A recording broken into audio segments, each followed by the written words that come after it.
कैसे संतों का आशीर्वाद पाकर अमर हो गए मार्कंडेय ऋषि। प्राचीन काल की बात है, काशी में एक विद्वान ब्राह्मण रहते थे। उनकी कोई संतति नहीं थी। उन्हें संतान की कमी हमेशा खलती थी, इसीलिए संतान प्राप्ति की कामना मन में रखकर वे भगवान शिव की घोर तपस्या करने लगे। उनकी कठोर तपस्या से प्रसन्न होकर भोलेनाथ उनके समक्ष प्रकट हुए।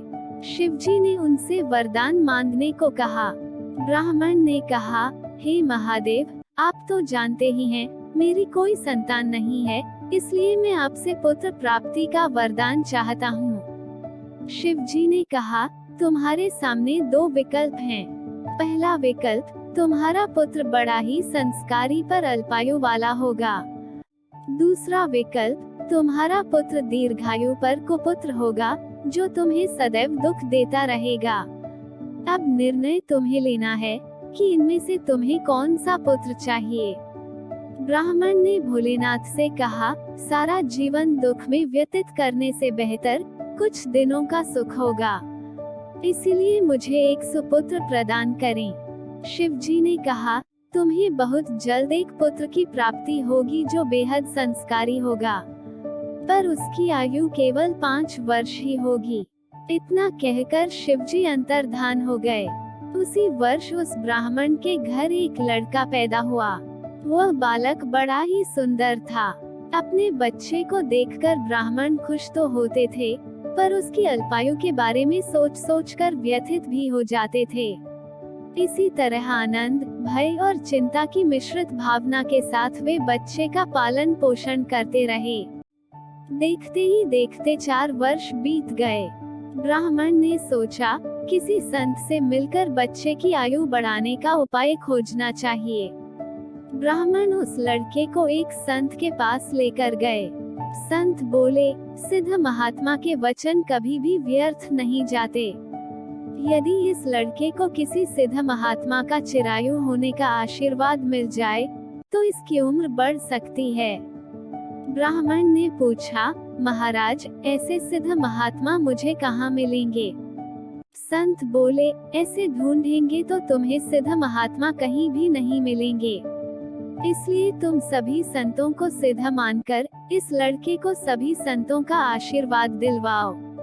संत का कहना मानकर वह ब्राह्मण देवता अपने लड़के को गंगा घाट पर ले गए और वहीं पर एक छोटी सी कुटिया बनाकर बालक के साथ निवास करने लगे। अनेक साधु संत गंगा घाट पर प्रतिदिन गंगा स्नान के लिए आते थे। ब्राह्मण ने अपने पुत्र से कहा, यहाँ दिन भर जितने भी साधु संत आते हैं, उन्हें पूरी श्रद्धा भाव से साष्टांग प्रणाम करके उनका आशीर्वाद लिया करो। पिता की आज्ञानुसार वह बालक रोज गंगा घाट पर आने वाले सभी साधु संतों का अभिवादन कर उनका आशीर्वाद लेने लगा। सभी संत उसे हृदय से आशीर्वाद देने लगे। इसी प्रकार उनका 5वां वर्ष लगभग पूरा होने वाला था। जब लड़के की उम्र के केवल 3 दिन शेष रह गए, तो संयोगवश वहां सप्तऋषि पधारे। बालक ने उन 7 ऋषियों को साष्टांग प्रणाम किया। उन 7 ऋषियों ने उसे चिरंजीवी होने का आशीर्वाद दिया। उनके वचन सुनकर ब्राह्मण ने सजल आंखों से उन्हें बताया, महाराज, आप सभी ने इस बालक को दीर्घायु होने का आशीर्वाद तो दिया है, पर इस बालक के जीवन के सिर्फ 3 दिन ही शेष बचे हैं। सप्तऋषियों ने पूछा, यह आप कैसे कह सकते हैं कि इस बालक के पास सिर्फ 3 दिन का समय है? इस पर ब्राह्मण बोले, ये पुत्र एक देवता के वरदान से उत्पन्न हुआ है और उन्होंने ही कहा था यह बालक 5 वर्षों तक ही जीवित रहेगा। अगले 3 दिनों में इस बच्चे के 5 वर्ष समाप्त हो जाएंगे। ये सुनकर सप्तऋषि भ्रमित हो गए। यदि किसी देवता ने ही इसकी आयु पहले से ही 5 वर्ष की निश्चित की है, तो ऋषियों का दिया हुआ आशीर्वाद प्रभावहीन होने की संभावना थी। ठगा सा महसूस कर वे सब एक दूसरे का मुंह ताकने लगे। वे कदापि नहीं चाहते थे कि उनके वचन झूठे सिद्ध हो। इसलिए आपस में विचार विमर्श कर वे ब्राह्मण से बोले, यदि आप इस बच्चे का कल्याण चाहते हो तो इस बच्चे को हमारे साथ आने दो। ब्राह्मण ने उनकी बात को सहर्ष स्वीकार करते हुए कहा, यदि आप इस बच्चे की आयु बढ़ा सकते हो तो मुझ पर बड़ी कृपा होगी। आप इस बच्चे को अपने साथ ले जाइए। ब्राह्मण ने अपना हृदय कठोर करके अपने लड़के को सप्तर्षियों के साथ भेज दिया। अगले दिन सप्तऋषि बालक को लेकर ब्रह्मा जी के पास गए। ऋषियों के साथ साथ बालक ने भी ब्रह्मा जी को प्रणाम किया। ब्रह्मा जी ने उन सभी को एक साथ चिरंजीवी भव का आशीर्वाद दे दिया। अब सप्तऋषि ये सोचकर मुस्कुराने लगे कि चलो हम पर से ये बला टली। अब तो ब्रह्मा जी ने भी इस बच्चे को दीर्घायु होने का आशीर्वाद दे दिया है। यदि बच्चे को कुछ हो जाता है तो वचन तो ब्रह्मा जी के झूठे साबित होंगे। अब वे ही इस जटिल समस्या को संभालें। जब ब्रह्मा जी ने ऋषियों से उनके मुस्कुराने का कारण पूछा तो ऋषियों ने उन्हें बताया, आपने हमारे साथ जिस बच्चे को दीर्घायु होने का आशीर्वाद दिया है, उस बच्चे के जीवन के केवल 2 दिन ही शेष है। हम भी इस बच्चे को चिरंजीवी होने का आशीर्वाद देकर बुरे फंसे थे, इसलिए हम इसे आपके पास लेकर आए थे। अब आप जानो और आपका आशीर्वाद जाने। ये सुनकर तो ब्रह्मा जी का भी माथा ठनका। अब अपने वचन को झूठा साबित होते देख ब्रह्मा जी भी चिंतित हो गए। अब उनके वचनों का भार तो सिर्फ भगवान शिव ही ले सकते थे। उन्होंने इस विषय में भगवान शिव की सहायता लेने की सोची। अगले दिन ब्रह्मा जी उस बालक को अपने साथ शिव जी के पास लेकर गए। पहले ब्रह्मा जी ने भोलेनाथ को प्रणाम किया। महादेव ने उन्हें आशीर्वाद दिया। अब बारी थी बालक की। जैसे ही बालक ने महादेव को पूरी श्रद्धा भक्ति से साष्टांग प्रणाम किया, तो महादेव ने भी प्रसन्न होकर बालक को चिरंजीवी भाव का आशीर्वाद दे दिया। अब तो ब्रह्मा जी भी बड़े प्रसन्न और चिंता मुक्त हो गए, क्योंकि अब ब्रह्मा जी के वचनों का भार शिव जी पर आ गया था। भगवान शंकर ने जब ब्रह्मा जी से प्रसन्न होने का कारण पूछा तो ब्रह्मा जी बोले, इस बालक के जीवन का केवल 1 दिन शेष है और आपने इसे चिरंजीवी होने का आशीर्वाद दिया है। शिव जी ने पूछा, ये किसका बालक है?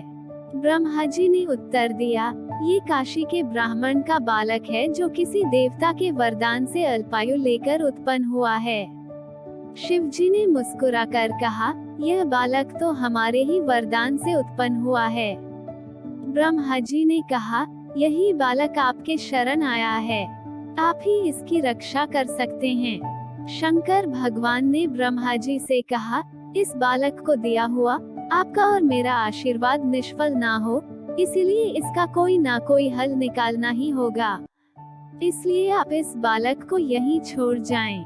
ब्रह्मा जी उस बालक को वहीं छोड़ अपने लोक चले गए। शिव जी ने उस बालक से कहा, पुत्र तुम बिल्कुल भी भयभीत ना हो। यहाँ जो शिवलिंग है उसके समीप बैठकर ओम नमः शिवाय का निरंतर जाप करते रहो और शिवलिंग पर बेलपत्र चढ़ाते रहो। बालक पूरे मन से ओम नमः शिवाय का जाप करते करते बेलपत्र शिवलिंग पर चढ़ाता रहा। जैसे ही बालक की उम्र पूरी होने की घड़ी आई, वहाँ यमराज प्रकट हो गए। यमराज को देखकर बालक घबरा गया और शिवलिंग से लिपटकर जोर जोर से मंत्र जाप करने लगा। बालक की पुकार सुनकर शिवजी भी वहाँ प्रकट हुए। भोलेनाथ ने यमराज से वहाँ से जाने के लिए कहा, तो यमराज बोले, भगवान मैं आपकी आज्ञा का ही पालन करने यहाँ आया हूँ। इस बालक की उम्र 5 वर्ष ही होगी, यह आपने ही निर्धारित किया था।